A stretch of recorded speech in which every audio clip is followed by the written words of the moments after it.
Quarterfinal number 2. Let's see what you got! Quarterfinal number 2 of the America's Spring Playoffs. Coming up right now, it's going to be DiegoDias taking on RadamD. Both players went 5-2 in the Swiss portion of this tournament, and now one win ensures a victory and into the Spring Championships in Shanghai, China. My name's Cora, and I'm joined on the desk by Firebat. This is going to be hard to follow Muzzy, going 8-0 and winning what is a very deserved matchup for him. So this one, it's going to be hard to follow that. Yeah, it's definitely an exciting match to have to play after and have to try and perform as well, if not better than those guys. You know, you look at their play and you say, you know, I have to be even better than them. I'm here to prove something. Both of these guys 5-2, but they're still just one win away from the ultimate goal, making it to Shanghai. Yep, ultimately that is what these guys came here to see. Let's check out the bracket so far. Obviously Muzzy 3-0 over Stark, securing his spot in Shanghai, China. We're going to be bringing you DiegoDias versus RadamD. After that, it will be Ant taking on Astrogation. I'm excited for that matchup. And then VCT up against Quonet. So DiegoDias, one of the 2 Brazilian representatives we have in this tournament, and RadamD, a relative newcomer to the competitive scene. This is his first playoff appearance. He did not participate in 2016 or in the winter playoffs this year. Right, but he's put up a really great showing, taking out quite a few notable players. RadamD was able to take out Dog in round 1, take out the DreamHack Austin champion Shoop the round after that, and just falling to Muzzy during his Swiss run and the last. But other than that, you know, you can't be too sad losing to Muzzy. We just saw how his performance went. So definitely putting out a really strong finish, something to be proud of, even just getting it this far. But obviously, you want to make it to Shanghai. You want to win this one. Everything is on the line. This is the most important one. Yeah, I mean, top 8 is a great accomplishment, don't get me wrong, but making it to the Spring Championships, that's what this is really all about. So 2 guys with very different scopes of experience. Diego, Brazilian, has had a lot of experience in the Copa America tournaments, was top 4 at the Copa Grand Finals in 2015, and top 4 in the Copa America Spring Tournament just this year. So maybe a little bit more competitive experience for him, but Radam has come out guns blazing into this tournament. Getting into game number 1, it's going to be a Paladin mirror. Right, and you're talking about how different the players' tournament experience is. Their lineups are extremely different. We have RadamD with the super aggressive lineup, and then the Silence Priest to kind of top off his lineup, make it well-rounded. All decks that kind of focus on targeting the Quest Rogue or the Jade Druids of the tournament metagame. And DiegoDias has more of that mid-rangey lineup. He has a mid-range Paladin rather than an aggro Paladin, and he's more trying to prey on the people that were teching against aggro. So this is definitely not a good lineup matchup for Diego. RadamD, I'd say, is heavily favored on paper. This is his series to win. But he did say he was kind of new to the tournament scene, so nerves could be a big issue here. When you're expected to be the one to win, you have more to lose, so to speak. That's absolutely a factor. There's a lot on the line here for both of these guys. We did see Diego ultimately lose against Muzzy yesterday, and then Muzzy obviously went on to win his first quarterfinal. But that was a doozy of a series. Both of these guys ended up losing to Muzzy yesterday, so it's pretty interesting that now they're playing off against each other to try and join Muzzy. Should I? Powerful opening from RadamD. The aggro Paladin, of course, wants to be getting on the board first and does so with an exceptional amount of power. Turn 1. Already playing 4-5 worth of stats, and they're Murlocs. It's like Innervate Yeti if Yeti was a Murloc. That's a lot of pressure right out of the gate.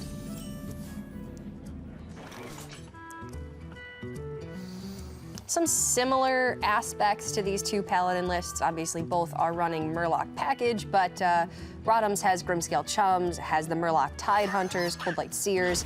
Overall, just a lot more of the early end of the curve, and then capping out with Tarim Curator Fordring, which is also what Diego has, but there's a lot more mid-game there for Diego. Yeah, Diego focuses on a little bit more of the control aspects, which means he's most likely to be in this kind of position that we see now, where he's trying to recover the board from behind, which is usually not the position you want to be in Hearthstone. It's just kind of how the matchup pans out. So the matchup does lend itself to being slightly favored for the more aggressive variant of Paladin.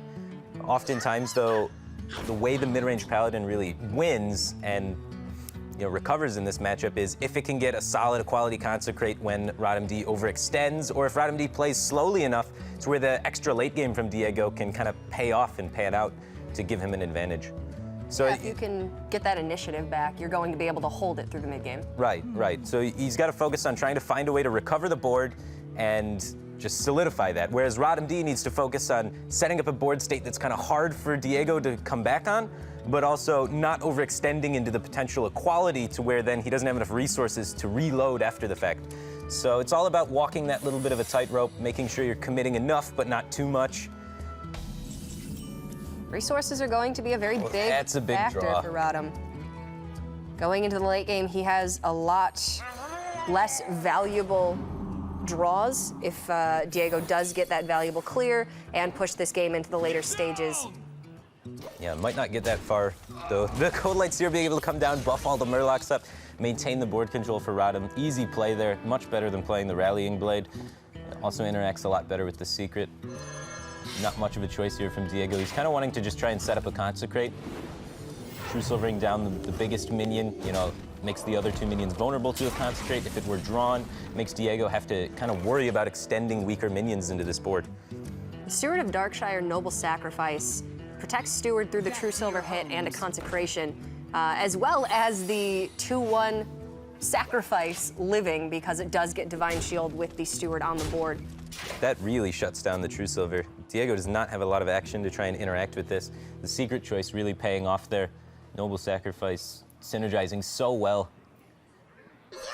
Diego's got to kind of react slowly to this board. He wants to try and get a minion to stick for Spike Ridge Steed, and that does not seem like it's going to be possible to happen. So from these Secret choices, now he's got to figure out what is going to be the most defensive and actually helps him. I have to imagine it's probably Noble Sacrifice. You could also think about trying to take Repentance to try and set up a future Consecrate clear, but without Consecrate even in the hand, it's a little awkward.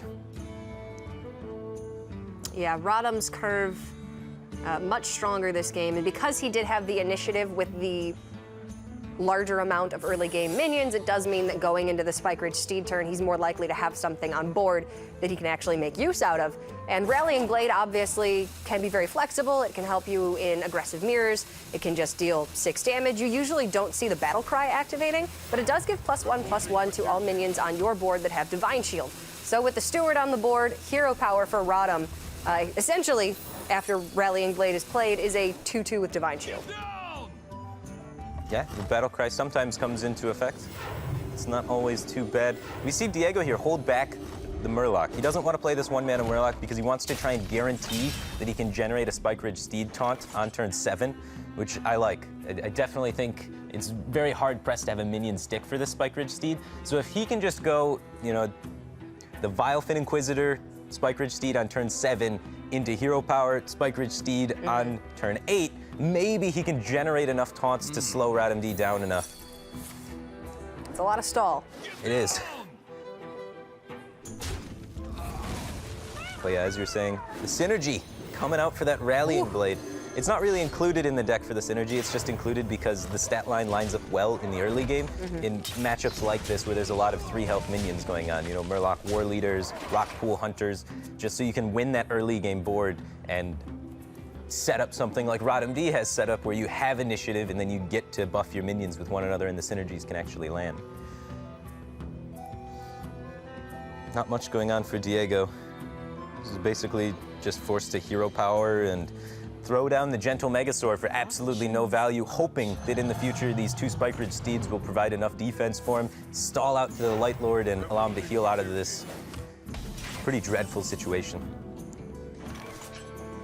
Yeah, I mean, obviously, Diego had to hold on to the Vilefin to ensure 1-drop plus Steed on 7. Had he played it, and maybe he could have gotten a beneficial adapt here. Death Rattle into the 2 1/1s could have also allowed for Steed on 7, but you'd rather have the guaranteed here, so no value from the Megasaur, but desperately still trying to fight back. And it's looking like Steed into Light Lord is going to be trouble for Radam, but he just has so much tempo here. Right, and he's stockpiling even more tempo. He doesn't go for the sticky board control play. Or actually, taking the trades like this is kind of that halfway line, right? Now he's playing around a quality Consecrate with a 6/6. So it actually plays even better around the AoE clears than, say, Spike Ridge Steed was, because instead of a 2/6 Segadon, you get a 6/6 Murloc champion out there.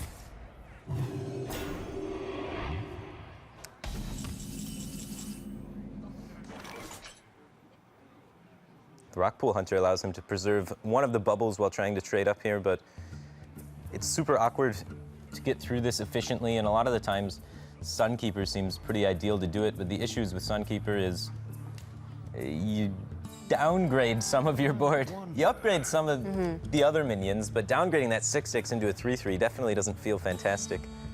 If you were to Sunkeeper, you would obviously Vilefin Sunkeeper. One bubble goes in, you lose one minion.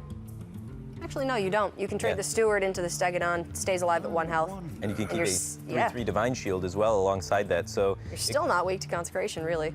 A little weak. You only get a 3/3 instead of a 6/6 after the if an equality combo comes out, and that's really what he's afraid of. He's thinking, how do I possibly lose from this position? And that's one of the ways that you can definitely run into some trouble, but... Yeah, but at that point, you would follow up with Steed Rockpool on 8. And ideally, Diego would have to equality consecrate, wouldn't be able to develop anything on the backswing. He's gonna hold on to the Sunkeeper Term, though. Does not get a clean activation here. Opens himself up a little bit more to the equality plays that could come out from Diego, but you can't argue too much with an 8/12. It is a big minion. So if there is no equality, it's a lot harder for DiegoDias to really do anything.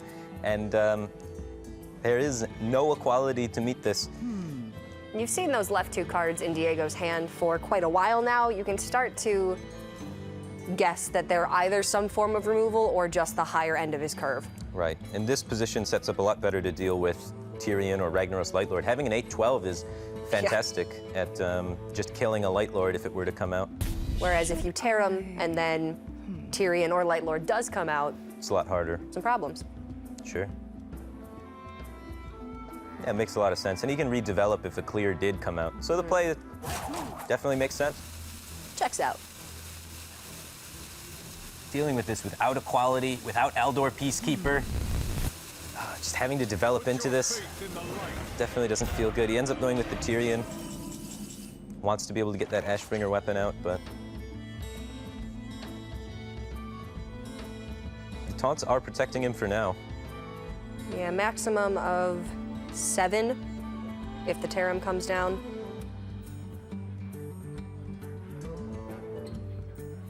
Yeah, he can take the favorable trade with the 8/12 and then use the Sunkeeper Tarim to bust through the Tyrion.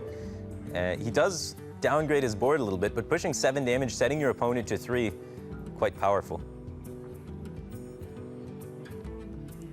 And then you gotta think, am I overextending myself too much into those clears?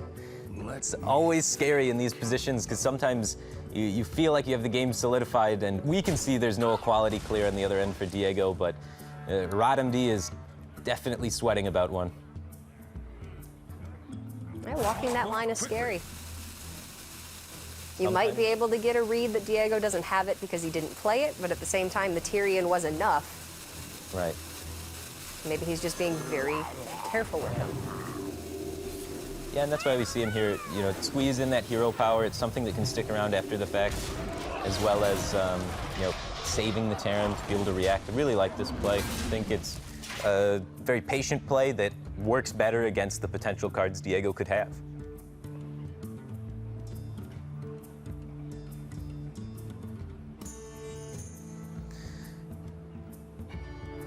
And Radam did value the 3 power of the Darkshire over 4 points of health on the Murloc. Obviously, Ashbringer can't get through the Murloc on its own anyway, and this way, if another taunt does come down, maybe you can tear him and kill through the taunt with the additional minion on board.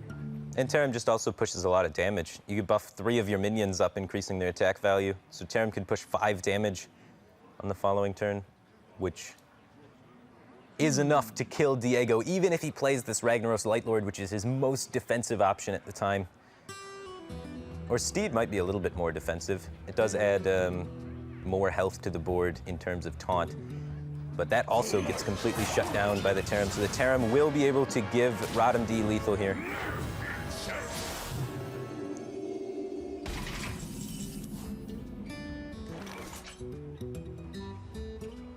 just counting it up.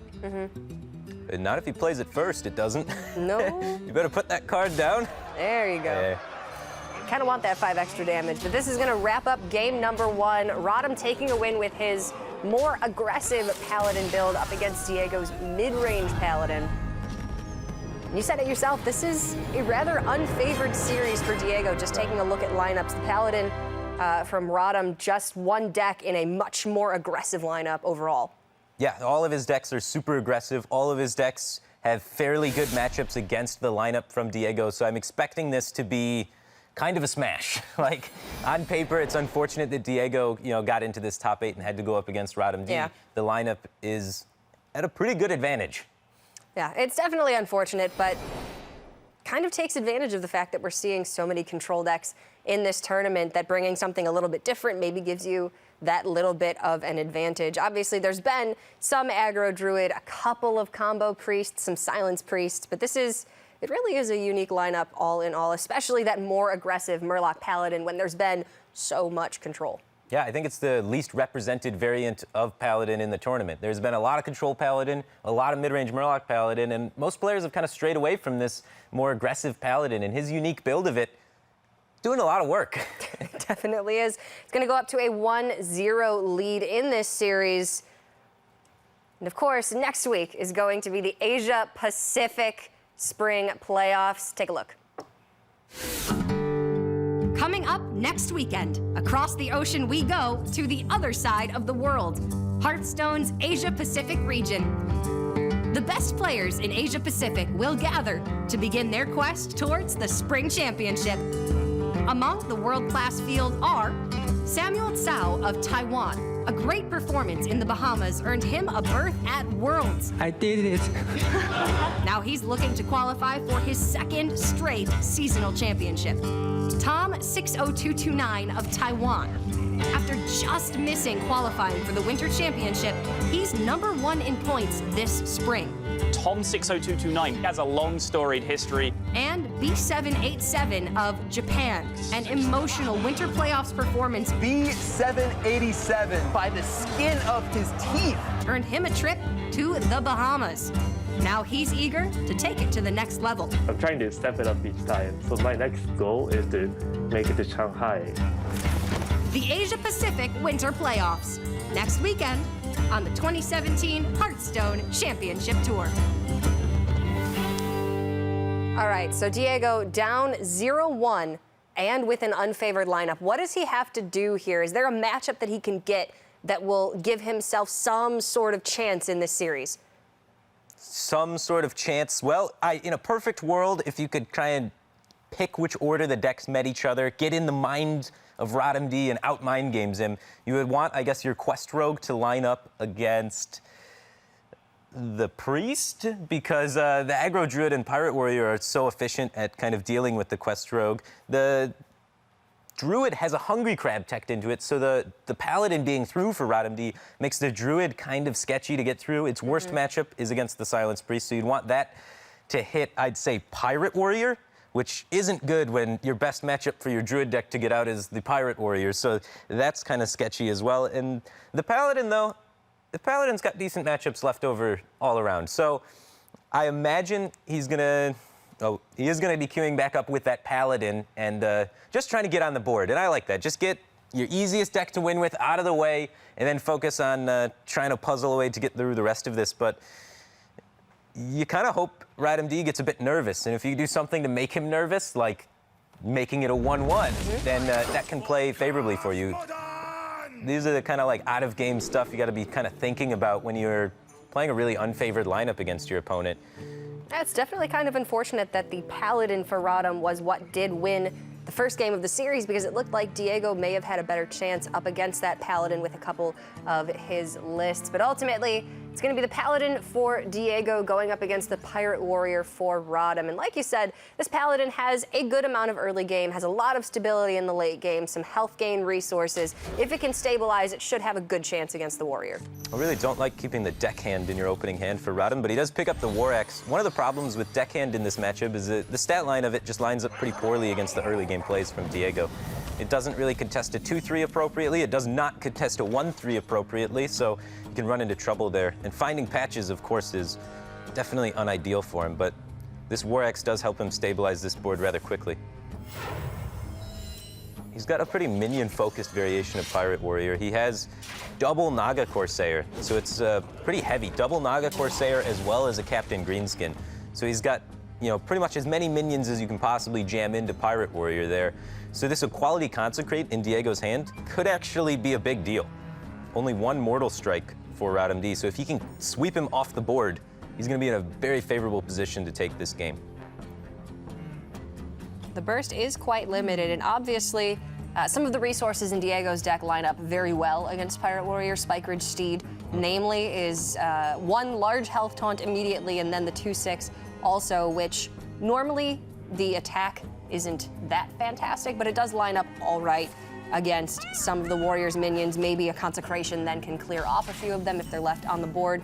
And it's just a couple of big walls. It's a lot of damage blocked. Right. That's a 6 health taunt in the buff itself, giving something 6 health, and then it spawns a 6 health taunt when it dies. And 12 points of taunt, not too bad against a deck that's trying to rush you down.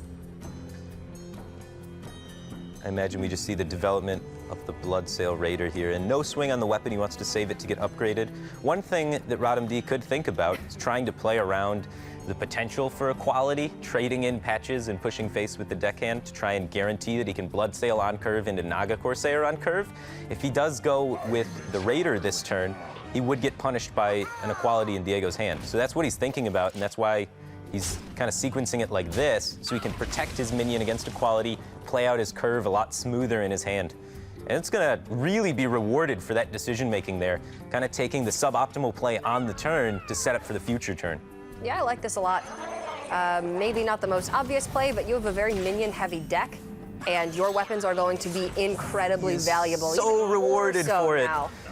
Wow. That was very, very nice from Radam.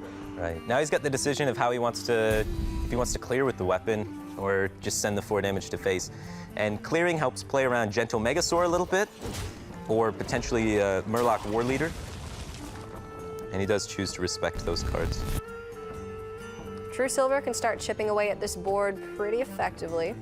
Yeah, it's able to set up for a kill on the Bloodsail Cultist the following turn, as well as just taking out 2 of the minions immediately now. So I imagine True Silver is the play. Consecrate seems unappealing. You want to save that for equality. Developing a Murloc board to try and set up for a Consecrate seems a little far-fetched. It seems like you just want to be trying to limit the amount of incoming damage in the immediate. You want to be the one dictating the trades, because if left up to the Warrior, they usually can get value from additional minions in hand, like Frothing Berserker. If you let them trade, then that minion's buffed up, and maybe you have a hard time dealing with it. So best to prevent incoming damage and just limit the board size as much as possible, because you're really going to be the strongest in the late game as the Paladin. Your Murloc early curve hasn't been super effective because Radam did have the better minions in the early game, plus the weapons. Yeah, the early game weapons is really what is the highlight in Pirate Warrior and why they can control the board so well early on. Well, you don't have too many great options here. The question is, do you even swing with the True Silver? If you swing with the True Silver, then you're hiding the fact that you want to Equality Consecrate next turn. But regardless of what happens, you're most likely Equality Consecrating next turn. So you could try and save the True Silver for extra resources, or you can try and hide the fact that you're Equality Consecrating. And he's going to try and conceal that information. He wants RadamD to have to commit additional minions. He doesn't want him to be able to just punch face with everything and pass. All right, well, there's 10 additional damage for Radam from the Arcanite Reaper. Yeah, you know, if his entire board gets cleared, he's currently 1 damage off lethal, you know, over the next couple of turns in his mind. So he wants to try and control the board as much as possible, but 5 damage into a 2/2. Is it worth it to swing the weapon at that? How much does that help you? It does make you weaker to just Consecration. The Murloc can go into the Frothing, you can Consecrate. You're still left with a 7/1 on board, which I think you're pretty happy about. Yeah, 7/1 plus your weapon swings is really good. But in order to protect that Frothing, this does play around just Consecration in hand for Diego. The only thing that really shuts him down is that Equality Consecrate, so he's going to be sad to see that come out, and most likely the Paladin can stabilize from this position. He has Sunkeeper Tarim, and he's only facing down an Arcanite Reaper at the moment. For RadamD to really make his way through this, he needs some way to upgrade the Reaper on the following turn, be able to clear the Sunkeeper Tarim efficiently.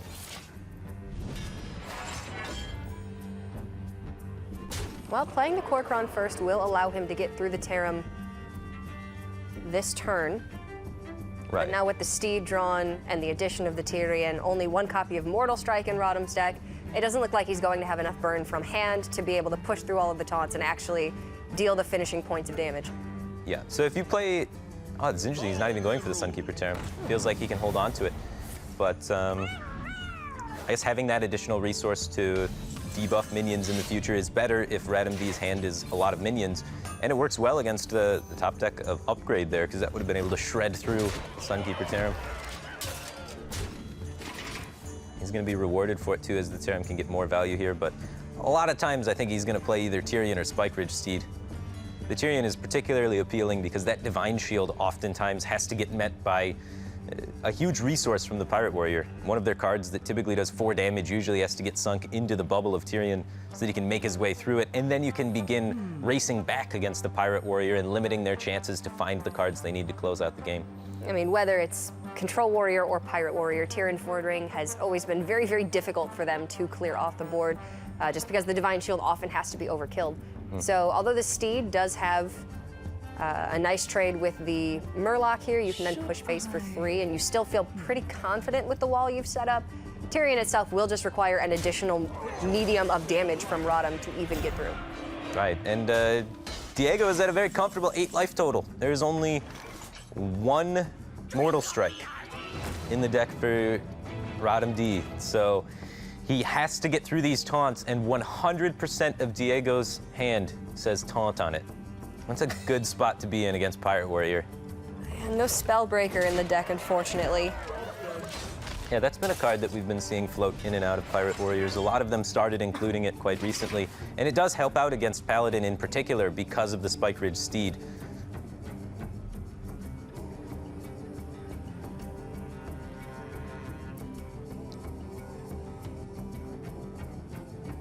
So you have an abundance of resources. Everything looks pretty good, except for Finja. I don't think Finja's coming down this turn. Should I? No, I think You want 2 taunts on board, ideally. right. You don't want to be taking any damage ever. If RadamD can actually strike through the taunts and set you to 4, then you could potentially lose to a Mortal Strike, or even if he just gets through 2 damage. So as long as you play a taunt every single turn and set yourself up in a situation where Radam cannot make anything connect, then I don't think Diego can lose from that position. And even right now, you don't really have to respect this greenskin. You can just punch him in the face and try and kill him on the following turn. I mean, you know what's in Radam's deck. You know that there's no surprises. Absolutely no way that he gets through 3 taunts in the next turn with just 1 card drop. Yep. And you're just going to close out the game, setting up lethal for the following turn. No draw from RadamD can really change things. He is going to die on the next turn, and the series will be evened up 1-1, but this is kind of the expected result of this matchup. Definitely going towards Diego's plan. Obviously, he wants to get himself on the board, even up the series, and although his next matchups are reasonably unfavorable, no matter which way you cut it, now at least he does have that 1 point. Maybe you can start to get into your opponent's head. For sure. When you're at a disadvantage, you need to try and think of every possible avenue to give yourself some chance. I mean, you're trying to qualify for the championship here. So you're doing anything that you can possibly do to give yourself a little bit of an advantage. And so trying to get on the board first, trying to get into your opponent's head, you know, you take what you can get. Take what you can get. You've made it this far. You would be absolutely silly to give up at this point. So Diego, I like him getting on the board with that Paladin build. Obviously knew that he had a good chance against the entire field from Radam with that deck. Got it out of the way, and now the hard part is going to be getting wins with his other 2 decks, but it's always possible. Even unfavorable matchups in Hearthstone right now aren't nearly as polarized as we've seen in the past. Right, there's always a chance. That's one of the beautiful things about the game. And when you know your opponent's entire deck list, you can kind of try and facilitate some kind of off-the-wall plans sometimes that can exploit little things in their deck lists or take advantage of specific areas. and find chances where you can get lucky. You got to put yourself in a situation to get lucky to get lucky. So I'm going to expect Diego to be, maybe taking a little bit of more risks than you'd usually expect, maybe go all in at certain points where other players wouldn't. And that's how you can kind of give yourself the opportunity to win when you know you're at a disadvantage. So it's a little different than playing on ladder, right? Because on ladder, you don't know your opponent's deck list. You don't know if it's an unfavored or favored matchup. Like, you kind of can get a feel for it if you see the classes, like this specific archetype's unfavored against that specific archetype. But it's a lot more apparent when you know all 30 cards of your opponent's deck, and then you can sit down before the game, come up with a plan, and say, all right, how do I possibly win if I'm stuck in this matchup? What do I have to do? What do I mulligan for? How do I get the highest chance to do it? And if you had to pick something, Innervate Wild Growth Aya seems like, and Swipe even against Pirate Warrior. It's a couple of great cards, and even Druid right now is pretty even with Pirate Warrior. You've got 2 Feral Rage, 2 Earthen Scales, maybe even slightly favored if we're actually looking at the entire scope of this matchup. I would agree with you there. A lot of times that this matchup, people say it's really one-sided for Pirate Warrior, but it's very close. And DiegoDias does not have 2 Feral Rages, but in place of one of the Feral Rages, he has a Gluttonous Ooze, which is kind of like a Feral Rage in this matchup, maybe even better. So he's going to have the ability to get a lot of work done. We see RadamD here keeping the South Sea Captain off the mulligan, which is a 3-drop, but is a really high win rate card when kept off the mulligan on the coin. He's not on the coin, so it's a little interesting to see him keep it off coin. It is a very powerful card against Druid if they're trying to do their game plan of accelerating their mana and don't interact with your board, which is kind of how Druid's playstyle works out a lot of the time. You can get a ton of value off this card, being able to buff multiple minions and just kind of zoo down the Druid. Well, RadamD's risky keep is going to pay off for him. He's going to curve out very well and even picks up the War Axe for the activation on the Bloodsail Raider if he wants it.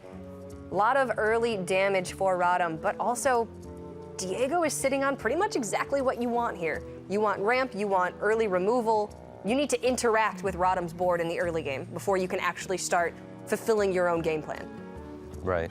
Interacting with the opponent's board, but do you want to immediately start interacting, or just is the Jade Idol too tempting? Or even furthermore, he could coin the Wild Growth to set up to Wrath whatever 2-drop comes out and then have the mana to play the Jade Idol the turn after.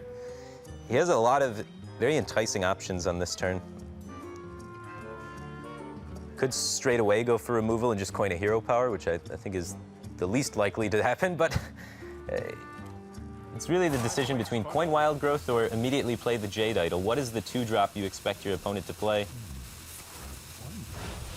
And it's, he's gonna do, innervate out the Wild Growth, or is he innervating the hero? The hero power. Interesting.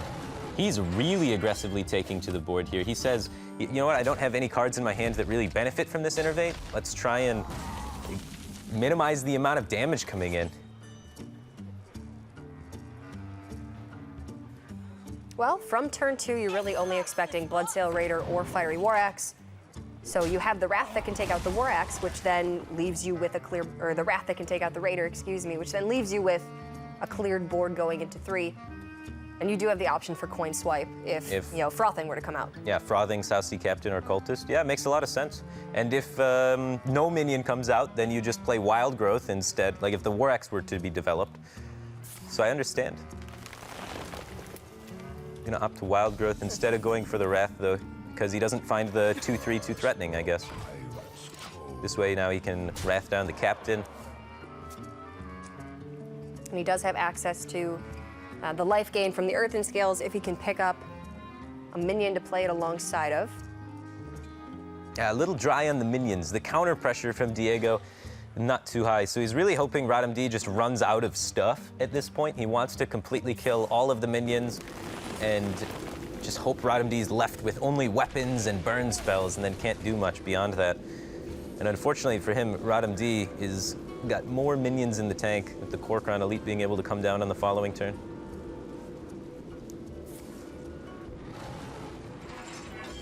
And he's going to begin. He's thinking about trying to set up the swipe or not, so he kind of signaled to RadamD there that he has a swipe in hand. by all of the pointing that he's doing. And he is going to be setting up that swipe. He's going to be trying to just eliminate every minion. So this sets up for a nice, clean swipe hero power if, say, Quarterfinal Elite or another 3-drop were to come down. He's taking a lot of damage in the process, though. That's the scary bit about this. He doesn't have much choice, though.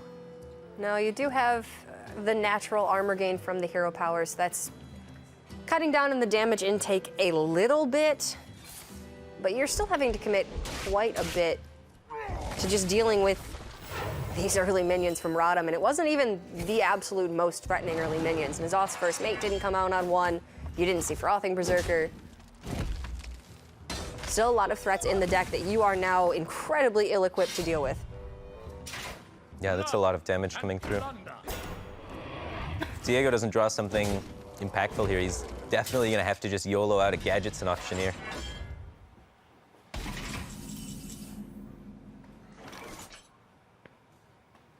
Even still, I don't think the Jade Blossom is high threat enough at this point. It only creates a 2/2.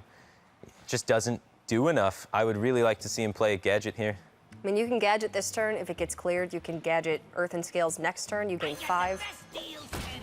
Yeah, you hope it sticks around, or you hope your opponent has to trade in both the 3/3 and the War Axe. But the Cultist picked up. Now he doesn't have to waste any damage, really. I mean, he wastes the 4, but he gets to keep the minion around.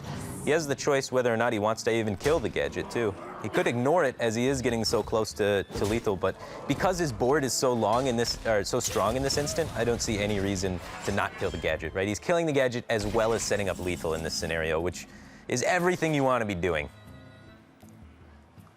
Hold the phone. Got some armor gain. He does not really interact with the board while gaining this armor, though, off the Feral Rage, so he's going to be taking all of the damage from the board back, so it's really not healing for 8 because you're ignoring the 6 without really developing, unless you really count a 2/2 as development. So he's facing down 10. You can expect the Pirate Warrior to have 1 burn card at this point. So you're just kind of hoping it's not Leroy. You hope it's not Leroy, and you hope... Yeah, I mean, he can gain 5 life, which gets him outside the range of Mortal Strike or Heroic Strike. And then Leroy's the out. And then Leroy's the out, but you can't just Feral Rage Jade Blossom. You're just not setting up a strong enough board. You're not doing enough. And RadamD just gets to go face again and ignore your 2/2. And then you're in the same situation the next turn. It's just more likely they'll have the answer. Yeah, you're able to fit in the Feral Rage much easier going forward alongside some form of development, you would hope. And that gadget is awkward to kill and awkward to ignore as well. That is the engine that provides Jade Druid all the resources they need, and RadamD has to make the decision if is it worth sinking this much damage into it? And if it is it better to sink a minion or the Mortal Strike? You can assume that the Mortal Strike will represent 4 damage at any point in time because Diego is not going to be putting you below 12 until you've already lost the game. Right. At this point... I think I like Mortal Strike Weapon. Didn't kill the gadget? Yeah. It's hard to say because we can kind of see that Diego has spells. I'm trying to think if there's any way you can get kind of a read on what's been in Diego's hand at this point. We have not seen too many Jade minions played, so we can kind of assume that probably not a Jade Spirit. He had an opportunity with 5 mana to kind of develop onto the board. Maybe not a Jade Behemoth because he would have played that instead of the gadget on 6. So you can already eliminate Jade Behemoth, Aya, a lot of those kind of cards. So you have to kind of put him on spells, I think, in this point. Maybe second Wild Growth, you're hoping. Maybe, yeah.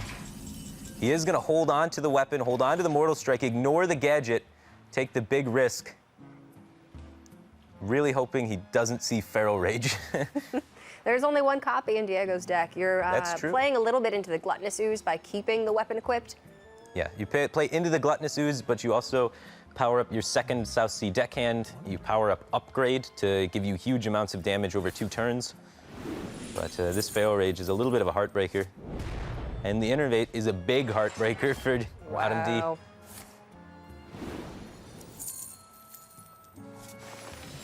He's gonna have double Primordial Drake behind this to back this up. If he feels healthy enough, he can just play the Aya, but if he feels like he needs to find removal on this turn, then you go for the Jade Blossom, so. Have the potential to draw into second Wrath, second Swipe, Right. Second Earthen Innervate, Scales, Earthen Innervate. Scales, yeah. Gluttonous Ooze as well. But at the moment, he's facing down 9 damage from the board, 4 damage from the weapon, and likely another 4 damage in the hand.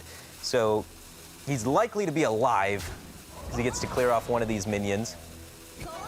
So he is going to take the risk a little bit here with Aya for the better board development. Now 2 burn spells can kill him in this situation.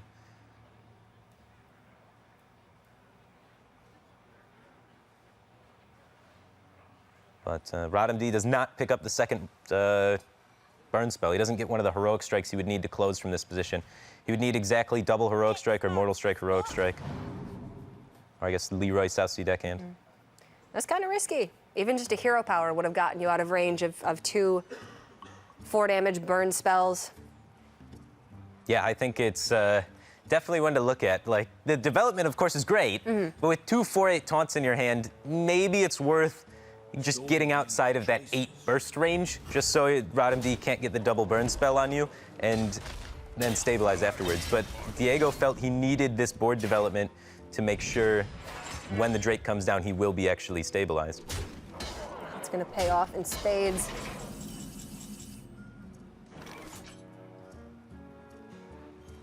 Yeah, he gets to trade in here with the Jade Golem, then drop the Primordial Drake, finish off the big Pirate, leaving himself with a big board, a large amount of health, and a very small Pirate on the other side.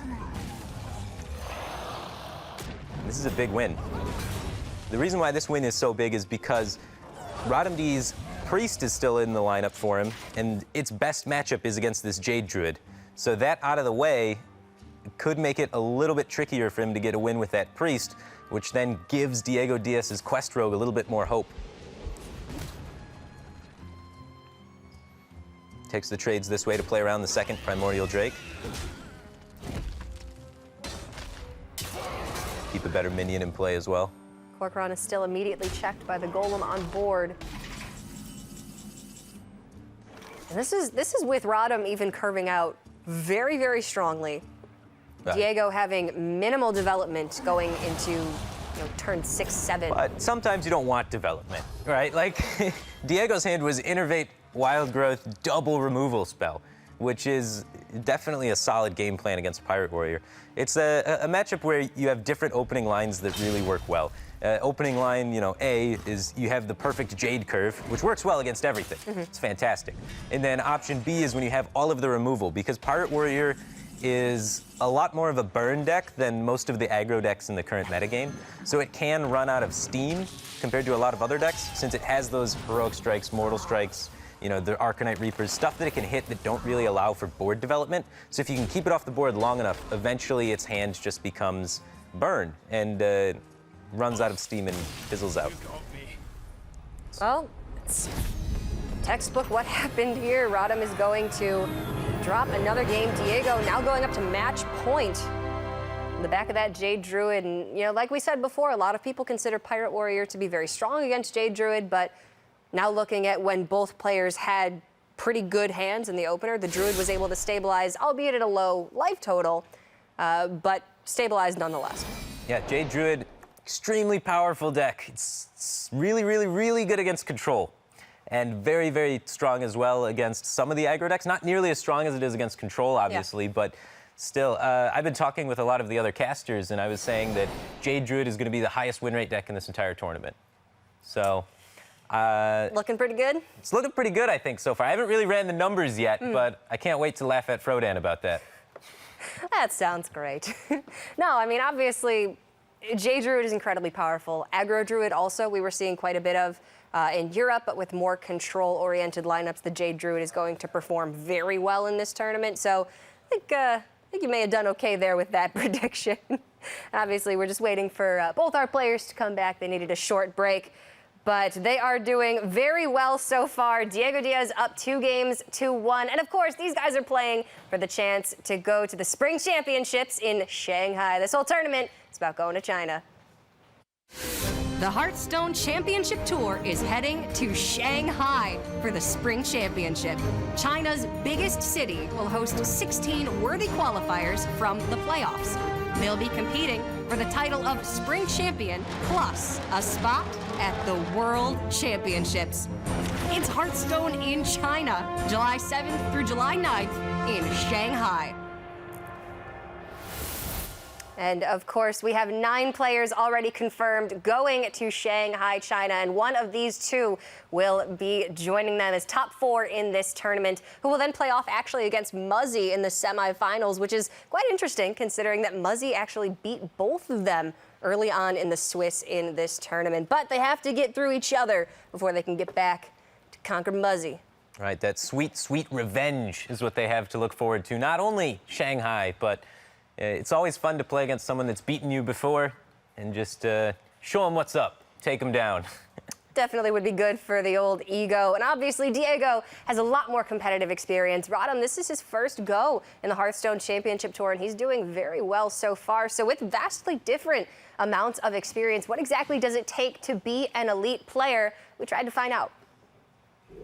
Observe and reflect. Well, Hearthstone's really easy. You gotta be kidding me! But I'd say the common trait I've noticed the most among top-level players is just their ability to not overthink a situation. I wonder... What to do? What to do? He's going over every single possibility right now. You kind of get your head lost in the clouds of theoreticals. It's very easy to miss something obvious. That was an error. Mistakes were made. You need to also be really passionate about the game.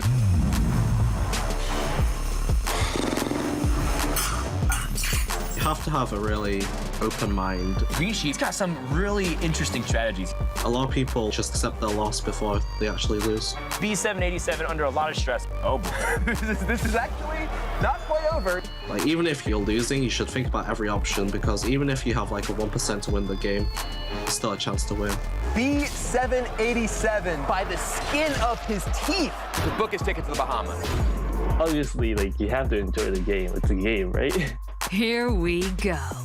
You just sort of have this mindset that you're a good player, you want to succeed.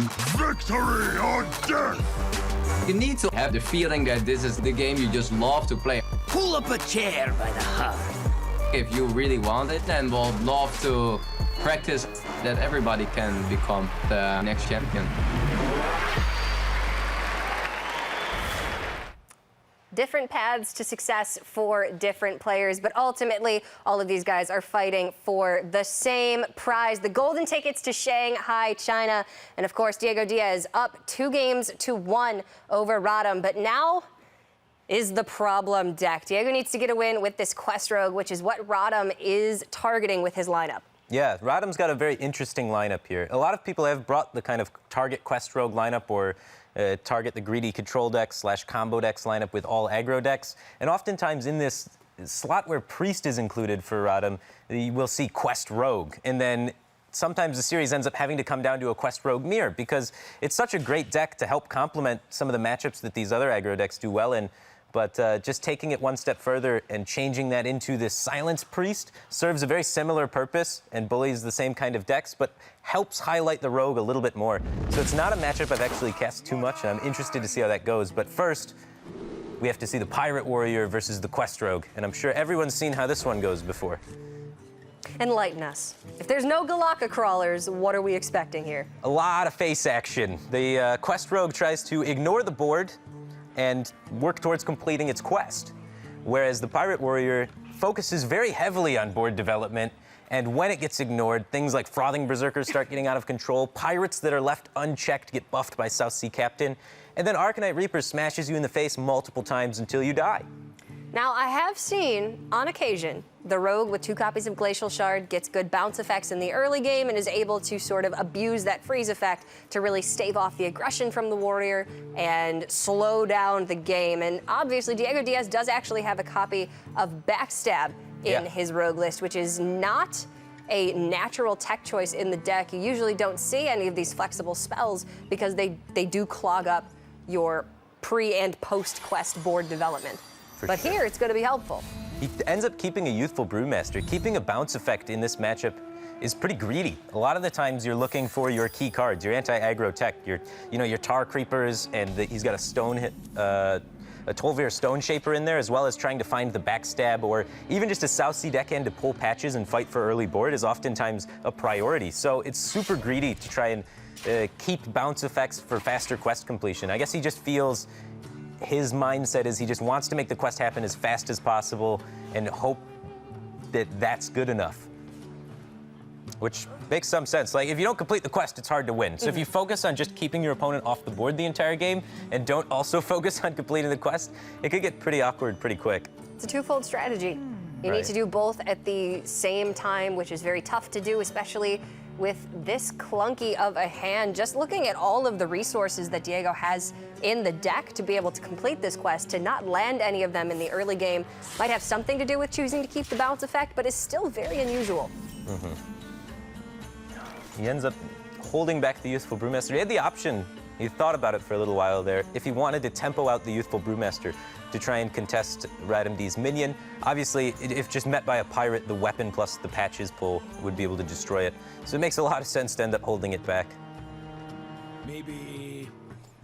There's no eviscerates from the deck for DiegoDias, so the frothing can only really get checked by a South Sea deckhand coming out, or some sort of two-card combo, including a charger plus backstab. So that's why RadamD chooses to develop the Frothing Berserker here. It's the most resilient minion he can develop onto the board. It snowballs out of control, and it's just really hard for Diego to answer unless he has the proper tools. Well, that works. That does it. It's not a clean answer. He has the ability to do it if he wants. He also has this Prep Vanish in his hand, so he has to think about how many resources do I want to kill this 2/4 Frothing Berserker, or do I want to just wait, see if Radam can develop enough into Prep Vanish, make something happen there, because he has the ability to maybe go Stone Tusk Boar, Prep Vanish next turn, and get really close to completing the quest on the Stone Tusk Boar.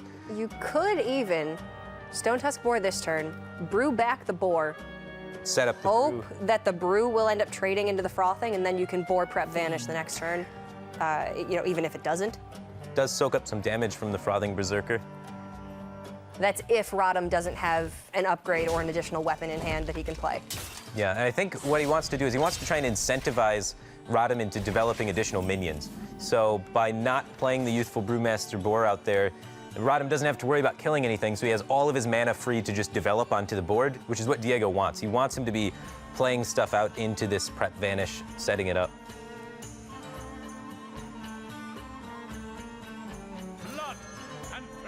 Ends up going with the Dread Corsair. Had the option to try and go for Upgrade plus the Bloodsail Raider, but Upgrade does not get too much value on the weapon, whereas it, the longer he can wait, if he can wait all the way till that Reaper, that's where, the peak of its value is going to happen.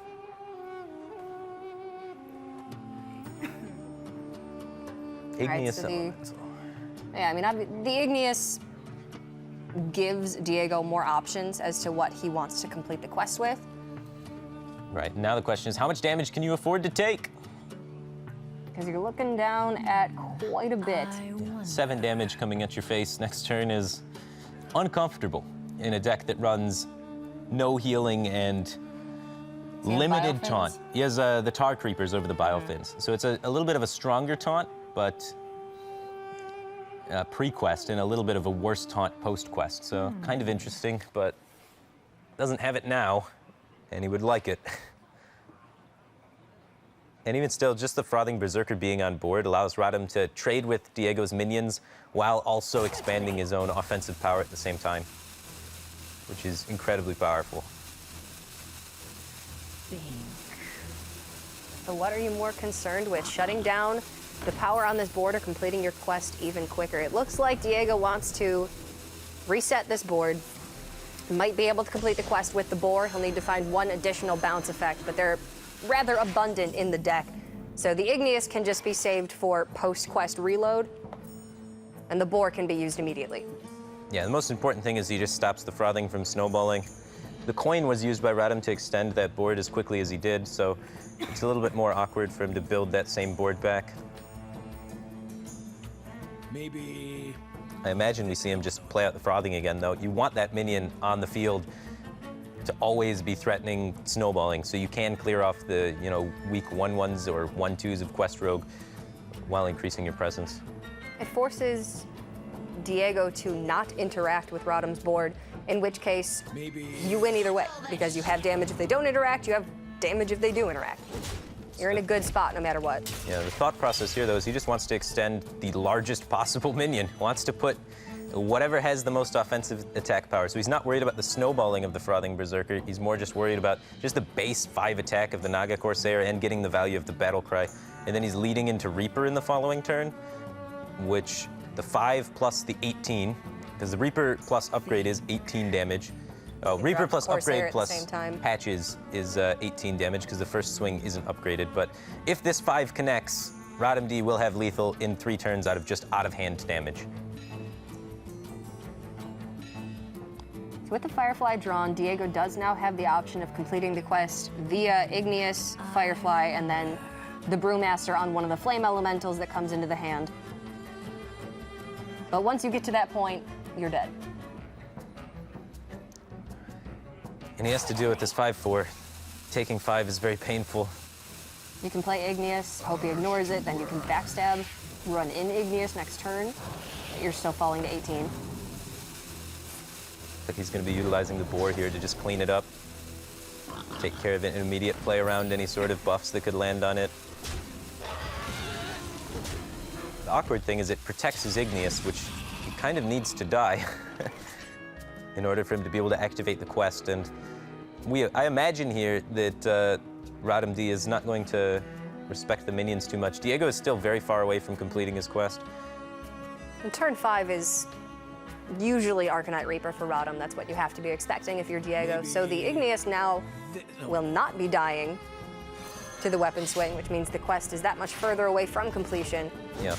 He can even hold back the Dread Corsair to try and lock Diego out of the quest even further. Yeah. And we see him do that, yeah. Just shutting that down as well. Vanish does nothing because you can't actually play anything behind it.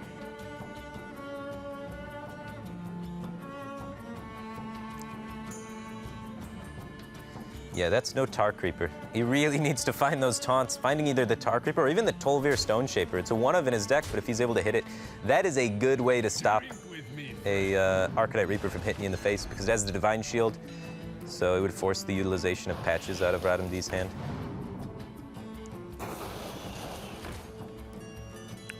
Well, is there any way that Diego can complete the quest next turn? Shadow Step or Firefly.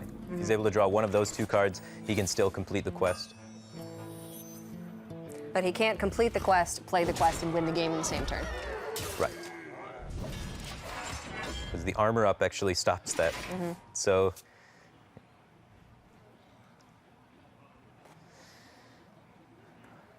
that's just going to be GG unless a taunt is drawn. He needs to find some way to stop the incoming damage. You did play Flame Elementals last turn, so Tolvir would be active. That's not anything that's going to stop this Reaper from hitting you in the face. So it is going to be going to that game 5 to see who is going to be able to make it to Shanghai. Both these guys, very different levels of experience, very different paths to making it here, but ultimately they're on level footing, and it is going to go down to game number 5. This one sort of went the way we expected to. Obviously, the Rogue can upset in certain situations. This was not the case. And now it's going to come down to Radam on that Priest and Diego once again on the Quest Rogue, the 2 outlier decks in the lineups for these guys. The most questionable decks for sure, and that's what Conquest format usually boils down to. It's the deck that's kind of the weakest amongst them. Not to say that it's a weak deck, but just a deck that is either targeted by your opponent, making it the weakest, or the deck that synergizes the worst with your other decks, making it kind of the weakest, even if they are overall just strong decks. Yeah, you are at the mercy of your weak link. In this case, it is the Rogue and the Priest for Diego and Radam. Our next match, however, is going to be Ant taking on Astrogation. That's going to be another fantastic one. 2 great players, 2 great friends, actually. had a nice Twitter exchange before all of this. They're both just happy to have made it this far, and they're happy with either result making it to Shanghai, to be perfectly honest. So that is going to be one to watch. And here we can see, if you have not been watching up until this point, Muzzy, with an 8-0 tear through this tournament, has booked his ticket to Shanghai. DiegoDias and RadamD going to game number 5. One of them will also be moving to the semifinals, moving to the Spring Championships in Shanghai, and taking on Muzzy in the semis, who did beat both of them earlier on in the Swiss rounds today. So a lot still to look forward to in this tournament today. We're playing through to find an America's Spring Playoff champion, but ultimately the 4 semifinalists will all be moving on to Shanghai and the Spring Championships. One game to go that will decide it all for Diego and Radam. And it's going to be Diego on the Quest Rogue up against Radam on the Silence Priest, a deck that has been increasing in popularity. We saw half of the players in the top 8 for the EU playoffs last weekend actually had Silence Priest. So it's a deck really gaining ground and seeing a lot of competitive play. And the funniest thing about it, runs 2 copies of Purify. So Ben Brode was right. I don't know that anybody in the competitive scene ever wanted to admit that, but Brode was right. It was just a couple of expansions too early, but eventually Purify does see the light of day. Now, Diego has a fairly solid hand. One of the things you have to worry about against Priest is Igneous Elemental getting Potion of Madness. He doesn't have too many great ways to activate it himself. He is going to keep it here. There is 1 Potion of Madness in the deck for RadamD, but that shutting down your quest generation can be backbreaking for sure. Meanwhile, on the other hand of things, RadamD needs to try and look for ways to pressure Diego. A lot of times Quest Rogue can't really interact with early minions, so you want to find something that's a base to land your buffs on and then land your buffs on it. So Tar Creeper, 5 health, very difficult for the Quest Rogue to remove, a very solid base for the buffs, and he even has the Power Word Shield Inner Fire, so he's just going to look to try and get that out as fast as possible and put as much pressure as he can out with it.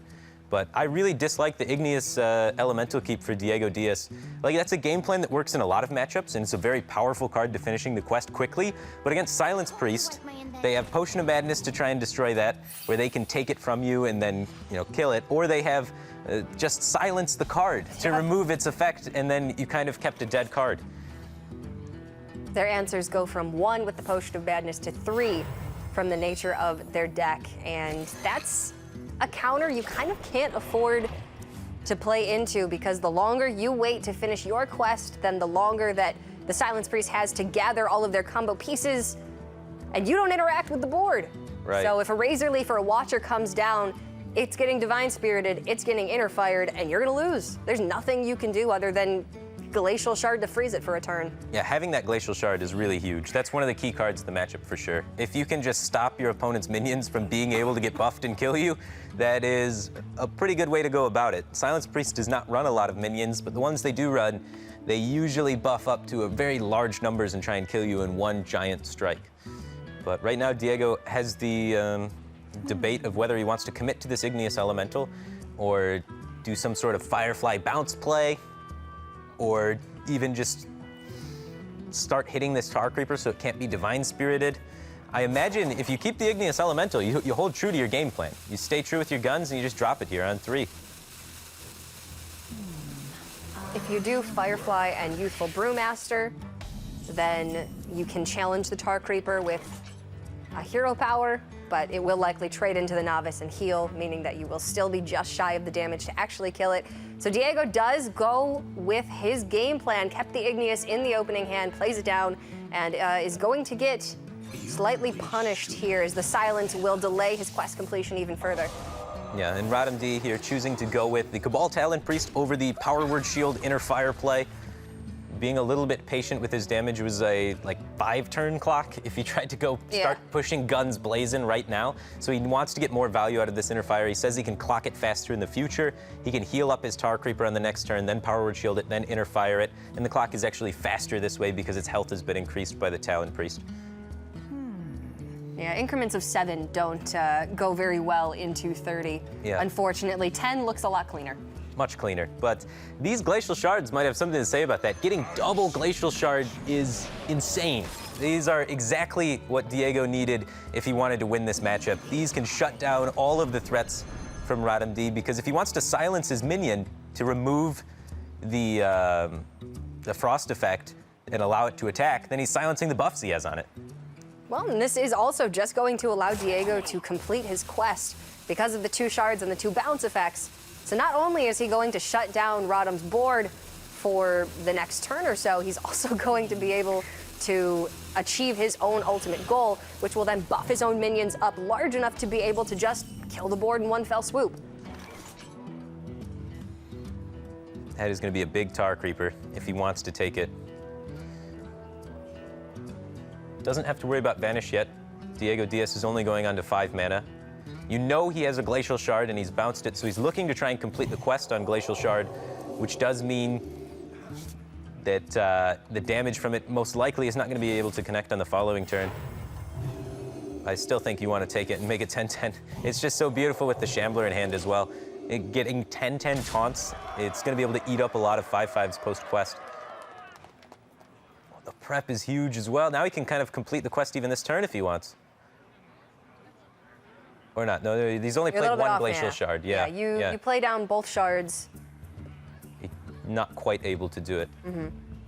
But he's not really in too much of a rush. One of the things about Silence Priest, it does not have too much area clear. It does have 2 copies of Wild Pyromancer, and it can string together some spells to kind of clean up the board. But if you have like 2 or 3 health minions, you're fairly confident a lot of them will stick.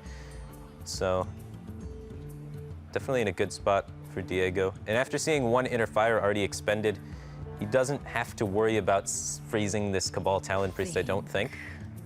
So he can just pick up the Glacial Shard and be able to extend it on the following turn while completing the quest at the same time.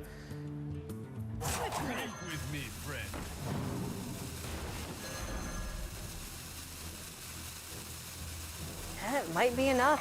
Faceless Shambler is going to come down. It's going to be 20 health of taunts, but that's only 4 of Diego's minions post-quest completion. This is a lot of commitment of not 5/5s onto the board. After the quest is done, Diego will only have a Glacial Shard in his hand, and that's a spell that can combo with the Wild Pyromancer to clean up almost all of this board. You can leave Diego with a 2-1 after this sequence. Yeah, Diego's committing way too much into this Wild Pyromancer. You could have played down the shard, completed your quest, prepped the core, and then developed after it.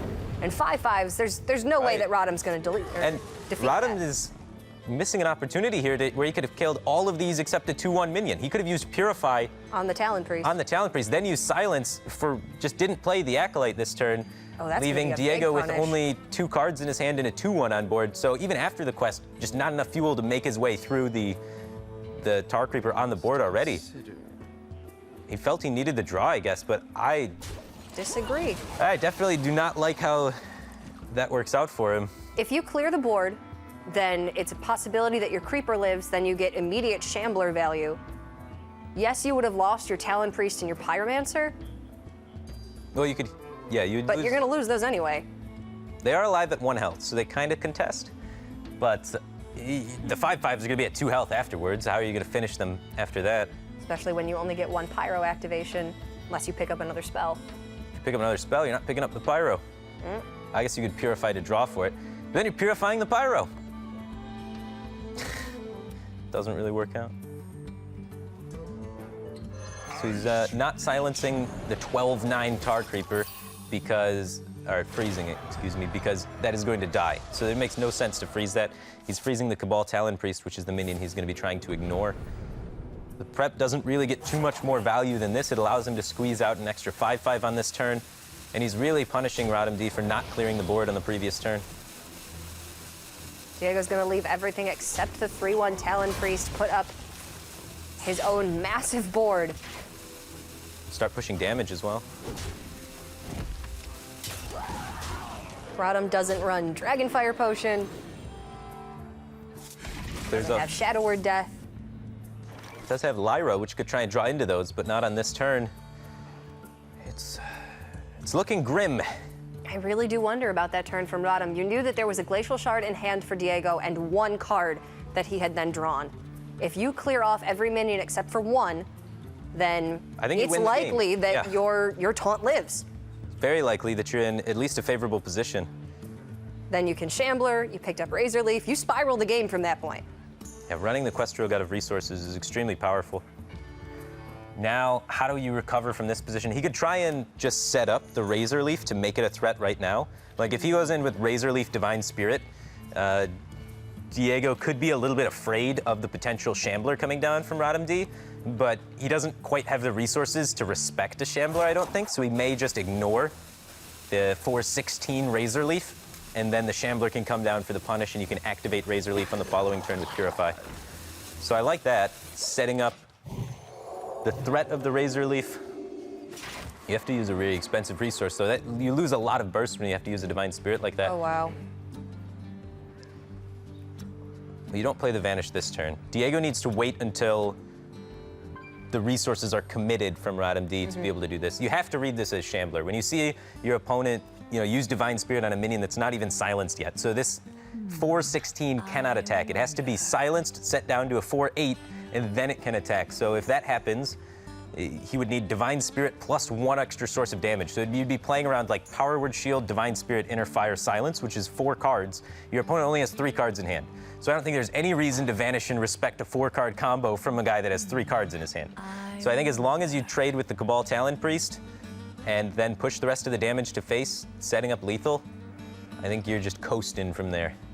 No, there's no reason to pull the trigger on the Vanish this turn, but it is kind of a panic button. It's a full reset if Radam does have a lot of development this turn, and then you are running low on resources. You get the additional Igneous Elemental, which, if killed, gives you 2 Fireflies. You have more resources in that case. So the Vanish, not helpful this turn, but I think it's nice to have a failsafe. It is definitely nice. When you see the Shambler come down, it's going to work out very wonderfully for him.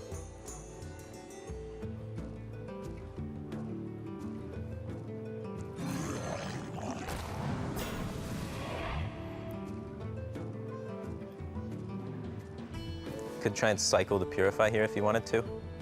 Activates the Razor Leaf to start poking through, because these minions, after they trade into the taunt here, are still going to be alive. So you have to find some way to finish it off, so cycling towards the Wild Pyromancer could be helpful. You also need a spell, though. There's no options for Diego. He has the ability to clear this minion without losing any minions if he wants to. He also has the ability to just vanish this away, lower the risk of potentially dying somehow to crazy Inner Fire combos, and then just establish 2 5/5s but not be able to push any damage. Doesn't really set up lethal. And the 2 5/5s would likely have to run into the 4/8 Shambler that would come down next turn with the Razor Leaf again from hand. So with the additional taunt in his hand, I think he can be relatively safe. He's seen 2 silences from RadamD, so Radam cannot offensively silence a taunt. So if you have a taunt up that is a 5 health taunt like the Tar Creeper, the only way you can get through it is like crazy pyro interactions or Shadow Word Death off Lyra, which are both things that can't really happen while doing the Inner Fire combo on one of these minions to try and kill you. So I think Diego can hold off on the Vanish this turn as well to try and set up a board that's pushing for lethal the following turn, because the resources that would allow RadamD to potentially have lethal have already been exhausted. So I like this play a lot, identifying that the Tar Creeper just keeps you safe around potential Wild Pyromancer, Inner Fire setup stuff.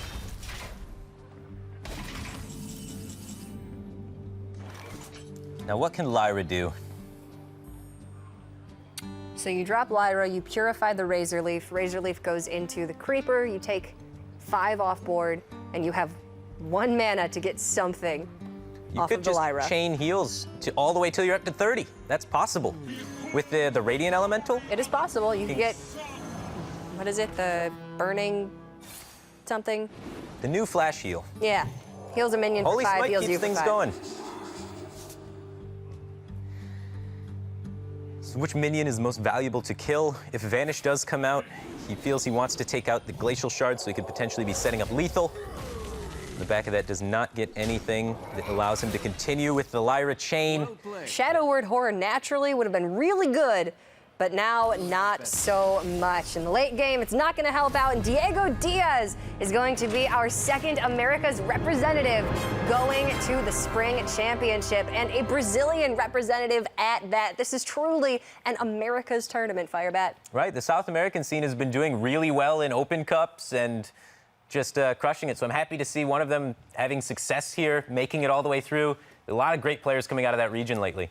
It was a very close series, but DiegoDias is Shanghai bound. He's going to the Spring Championships in Shanghai, China. Congratulations to him. Radam played a great series.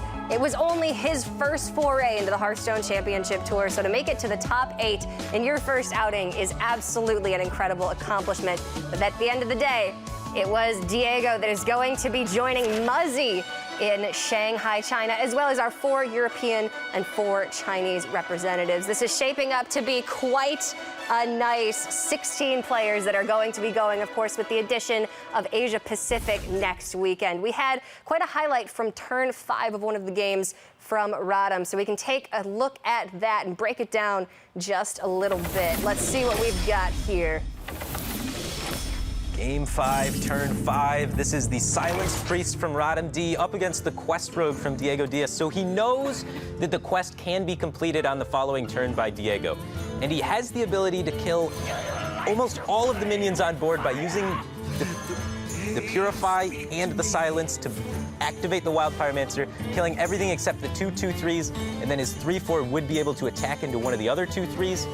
And these minions are all 5/5s that you see on the board. Relative to what their stats are now, obviously they don't say 5/5, but because the quest is 100% guaranteed to be completed next turn by Diego, they're essentially 5/5s. So the value of killing these minions is so incredibly high, and he just didn't value that opportunity. He wanted to draw off Acolyte. He felt, I guess, he would run out of steam. I think he needed to kill those minions. He would have left Diego with 1 2/1 minion on board, so essentially 1 5/5, which then leaves the Tar Creeper in play if Diego doesn't have a charge in hand, which means your Faceless Shambler is online. Right. At that point, you have so much health in taunts in your hand that it's very unlikely that Diego has the reload and then the resources ultimately to be able to get through them. So I think that's definitely the turn to look at that could have changed the entire course of that series for RadamD, but ultimately Diego did end up taking that match on the back of that very strong board that Radam left in play. So DiegoDias joining Muzzy in the Spring Championships in Shanghai, China. We've got 2 more quarterfinals coming our way. So quarterfinal 3 going to be Ant taking on Astrogation. Don't go anywhere, guys. This is going to be one you want to see. Nudge yourself